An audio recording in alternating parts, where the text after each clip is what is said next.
tell us how your drive was today on day 31. I think it's past 31. I think today's July 11th.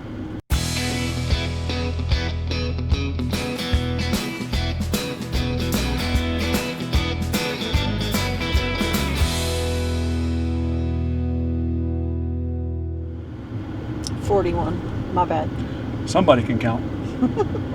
My math will mathin'. My drive was great. It was kind of boring. Kind of long. It was kind of boring scenery today. But we did land at a really cool harvest host that also has a YouTube channel. It's called Our Wyoming Life. And it's a beef. They do beef and pork and free-range eggs and some vegetables. We went in their shop today. We're going back tomorrow because we're going to take a farm tour tomorrow. They had a little grass fire out in one of the fields today. So a little fire? Yeah. She was a little busy today. In a quarter mile, turn left onto Wyoming 50 South. So we're going to do the farm tour tomorrow and then go back out and check out everything else that's in the gift shop or the farm store. I guess gift shop's the wrong answer. But we finally. You making raisins? No. I brought your camera. How am I making raisins? Because you left your bag of grapes in there. I know you said you're going to throw them away, but it's hot in there. I think they're supposed to be on the vine to make raisins, though. Only found a good pizza restaurant in our travels because that has been a battle. It was called Pizza. Finding restaurants that were pretty good. Take the second left onto Wyoming 50 South. Yeah, but even more so, pizza. It's hard to find a good pizza. And I get it. Like, everybody has their own taste in pizza, and everybody's taste is different. I don't like thick crust. Do you like thick crust, thin crust? Which one do you like? Jimmy's not a deep dish guy. I am the guy. He's not a pan pizza guy. I want to pick up the pizza, and it folds over your hand, and the cheese and the pepperonis Continue and stuff on drop Wyoming off 50 of South it. He wants a New York pizza. That's what he wants, and that's what we like. And we have a couple of good restaurants at home that make really good New York style pizza. Out here, not so much. Well, I mean, we are a long way from I New know York. we're a long way You're from not New in York. Kansas anymore, Dorothy. But there's still got to be some Italians out here that can make some pizza like that. But anyway, I think it was called Pizza Carrello. It's right here. It's underneath your arm. Pizza Carrello. So it is. So it looks like this.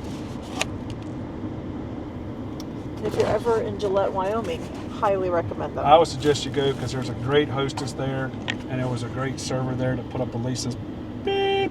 We all know it wasn't me that she had to put up with, but she did dish it right back to him, which was amazing. So the staff was great. So if you're watching, you did a good job, both of you guys. The staff was great. The food was great. Everybody enjoyed it, from appetizers all the way to dessert. They had a s'mores calzone, little 4-inch calzone with marshmallows and chocolate in it. I didn't get the video of either of those or pictures of any of those because everybody ate them so fast. Yeah, like they literally hit the table and they were gone. They also had a Nutella s'more, or Nutella calzone, which nobody got, and homemade tiramisu, which I got, and it was quite tasty with a cup of coffee. But I will tell you, Frank really enjoyed the pizza and the beer. Frank did. He was the talk of dinner. People at other tables were asking us what the deal was, and the restaurant even asked us to post some pictures of Frank because he was dining at the restaurant. Frank's been starving because he hasn't had any good pizza in a while. That's why he had some tonight. I think there was a picture with him actually with a piece of pizza in his mouth. He had a piece of pizza and a beer. So yeah, we'll share maybe some clips of that. And if you're ever in the Gillette, Wyoming area, I recommend you going there.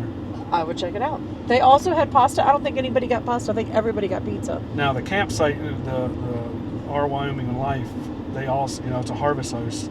They also have 5, 6, 7, I think she said, of power, 50 amps. Yeah, they have sites with 50 amp.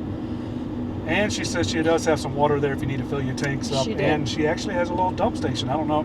Yeah. I don't remember if she charged it for the water at a dump station, but it was $15 if you wanted electric. So I would say if you get water, you dump or something, give her a little bit of something because most places don't have that, and that's not really part of your harvest host. So help them out. It costs money to put the water up there. It costs money to put the sewer in there for you. So. And I'm probably going to stir the hornet's nest, but if you're a harvest host person, as he just told you what we think, and we've discussed it with some harvest host locations, some hosts, some harvest hosts, and I know what they think. But do you think if you pay for electric at a harvest host, that should count toward the money you pay when you're there? The way I see it is, if I don't get power, they want you to spend $20 or $30. If you get power, they want you to spend $15 for the power. So if we're side by side, and I have power and you don't, you should pay that $15 to the host and then go in there and spend your $30. Now, let's go back onto that real quick, because everybody says then you're spending more money you do at a campground. You are. Okay, but your $15 that you're paying was less than you would pay at a campground. And the harvest hosts are there to give you a place to stay, but they need to make money too. A lot of them are small businesses and family-owned businesses, and they're trying to make money. They're paying for that electric, so they're not making anything off of your electric, what you're paying for electric. Use harvest host the way we use it. Go there. Don't go there to buy or whatever. Go there and buy. Buy a gift for someone. Well, we're here, so we're going to go ahead and buy steaks and hamburgers and all that. That would be for us. We're going to buy that anyway if we went to the store. So just go ahead and buy that kind of stuff. So don't look at it as you're spending more than you are in a campground. You get a different location you can't see. It's boondocking sometimes. You get the views that you don't get to see in a campground. But use it as gifts. So a pack of farms, go buy something for your mom, your dad, your brother, your sister, right. Whatever it is for Christmas.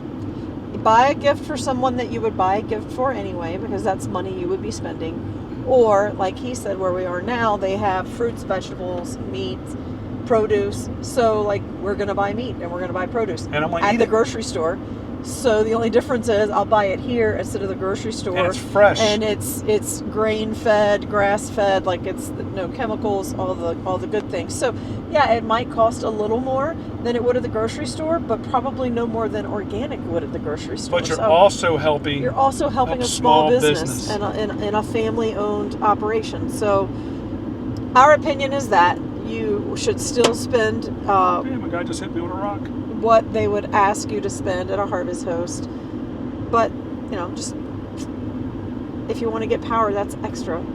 Just like if you were at a campground and you were at a tent site versus a electric site versus a full hookup site, the prices are different. So if you're in the Wyoming area, this is definitely a place I would come back to again. I think it's really beautiful nice. Out here. The host is super nice.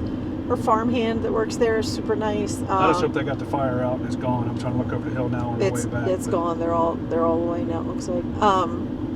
But yeah, so we'll probably get some footage tomorrow before we leave, because we're going to go on that farm tour tomorrow, because those are at 8:30 in the morning, and check out the whole place. So we'll get you probably some more information there. And then tomorrow we leave for our next camp out.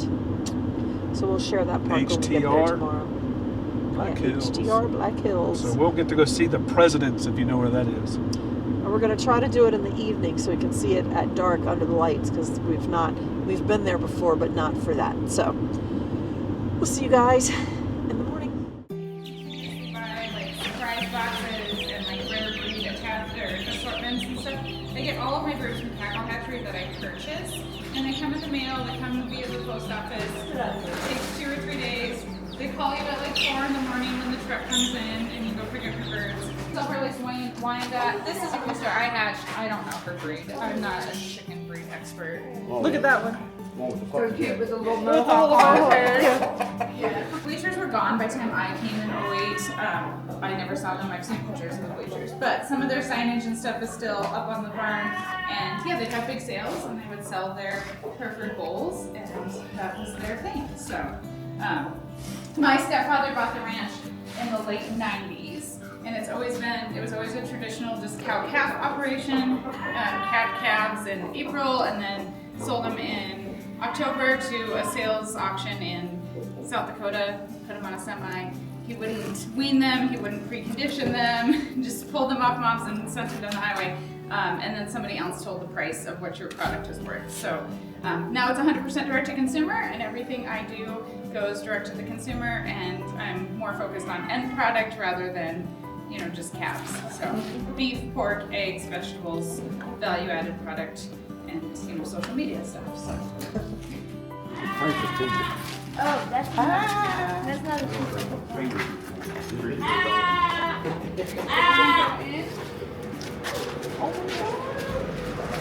Wait a minute. You guys can all go in there. There's lots of room. And it's not too messy. I So- get a picture of them. Okay, no, you're not going out. You're on stall rest. Thank you very much. Just get up a little. There we go. Show him his treat. Maybe he'll come back too. So if you watched my YouTube video yesterday, it was all about Ethel. Ethel on Tuesday had to have an emergency C-section. Her foal had passed in utero due to positioning. Both legs were tucked and they're supposed to come in a diving position. So we rushed her to a vet over by Buffalo. Vet worked very hard to try and remove baby without doing a C-section and ended up having to have a C-section. So she is on stall rest. She's not super happy about it. And we and we just dosed her with antibiotics. So these are Twizzler and Tootsie. Twizzler's the little one. Tootsie's the big one. If you go in the corral, they'll follow. So they just got weaned this week, so they're used to getting bottles in the morning. But they're big kids now. Go ahead. They're good kids now. These are the ones that were in the yard. Yes. Yeah. They were born on a ranch west of here. They were born in a blizzard. Eric found them without their mom. I have two They're so cute. older siblings. They say, Call them I'm lucky siblings. I They may not be related. Checking out what you got. But Eric called me and said, do you want a couple of bottle lamps? And I said, sure. We had bum calves at that point. He was already making bottles. This is one of my emus. This is Jenny. The other one is named Forrest. They're very curious. They are friendly. What are you doing? They're super friendly. I can hug them, mess with them. They are very curious birds, so they're always like in our business, like if we're out here doing something. They like shiny stuff, and so they will pick at stuff, grab stuff. They like tools. If you have something like my radio in my pocket, they're always grabbing at it. You can pet them, yes. So yeah, they're adolescents. They are a male and a female. Hopefully they will lay eggs next year. They are 2 years old. It is very common that they don't lay eggs until they're 3 or 4. Although we can tell this spring, like egg season for emus is like December through May. You could definitely tell that they had some feelings and some hormones, and they were quite spicy.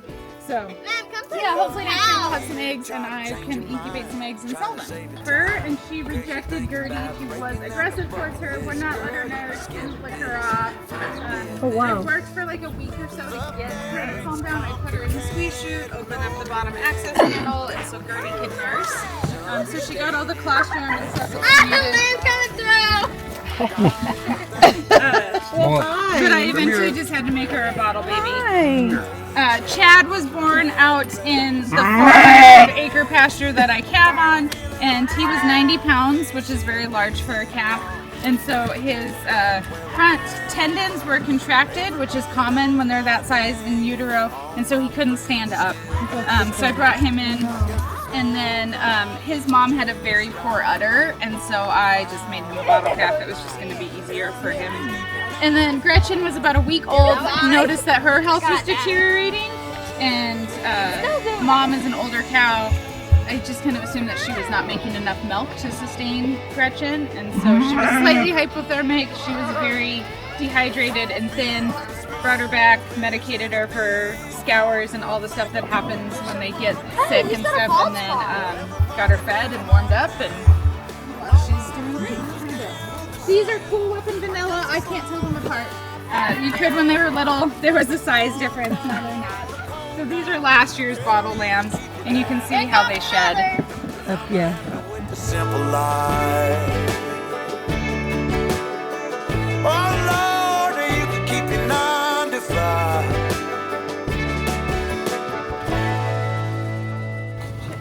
Chad's mom, she is going to get sold as soon as I have a minute to run her over to an auction. Because of her age and her udder, she is not a breeding quality anymore. And same thing with Bear, she is Gretchen's mom. So because Gretchen's health deteriorated and she wasn't able to raise a calf, and she's also an older cow, they will get sold. You guys can feed them cake. It's this pellets. It's got grass and a protein supplement in it and some mineral, and they will eat on your hand. this morning. Come here, Bear. Tucker. So Bear got her name because she was actually born in a blizzard, and brought her back into my bathroom and warmed her up. But she got frostbite, so on her ears and her tail. So her ears are significantly smaller. See that? Than Is that what you're looking Her for? ears over and her there. tail.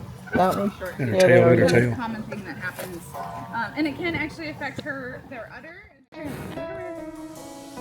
A buzz on and my favorite song is playing in a Broadway bar. Then you walk in and you're all alone, the hottest in the room by far. And you look up and our eyes lock and my heart falls straight out of my chest, baby.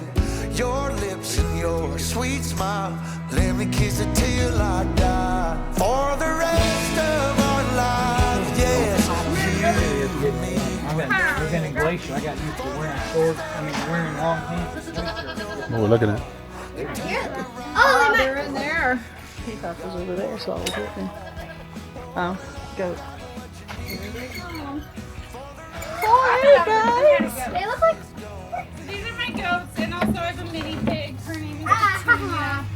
There's Petunia. These guys are all dwarf Nigerian, except for Jack. But here comes Jack. Why they all love you? Painting goat, but he's not a silky painting, horns. so his hair is different than Tallow's. Most of these were raised as bottle babies. I bought them as bottle babies. Jack was one of those bottle babies. And then Gorilla and Fancy are pregnant, and they've had, between the two of them, they've had 3 kids. So Pepper is Gorillas, and then I have Squid and Bob. You see the tiny horn? Pepper, Gorilla, Ma'am, Jack, come here, Fancy, the Waffle, tiny horns. Salt Pepper. Oh, you are so tiny horn. Look at the tiny horn.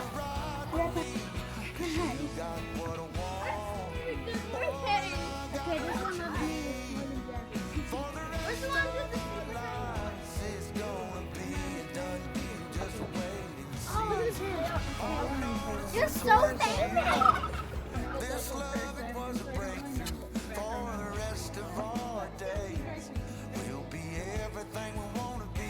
I will never breed her because of her size and her she's like stunted and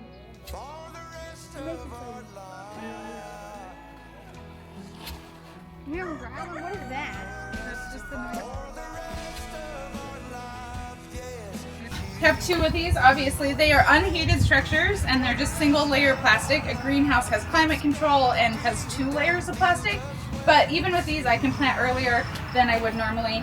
Our last frost date is May 20th, and our first frost date is September 20th. We had a frost on June 18th this year. It was 31 degrees on June 18th. And my 10-year-old wore her winter coat on the 4th of July. This is my spring high tunnel. So I actually plant this in March and use frost protection blanket to keep the stuff warm. Once our nights start staying above 28 degrees, then I don't have to cover it. But then I am in the process of switching this over to summer crops right now. So I will have everything planted in here by August 1st, and then I will be able to harvest through December. So these are sweet potatoes here. This is like my last little bit of spinach. I've had some lettuce and some radishes. These scallions I'll harvest over the next several weeks. There's a ton of them. But then all summer long, my rainbow chard will stay in here, my kale, my collard greens. But yeah, I've got some open space that I will put beets and carrots in. This celery will be harvested. I have outside celery. It'll be harvested first, and then this will be kind of like in the later fall, early winter.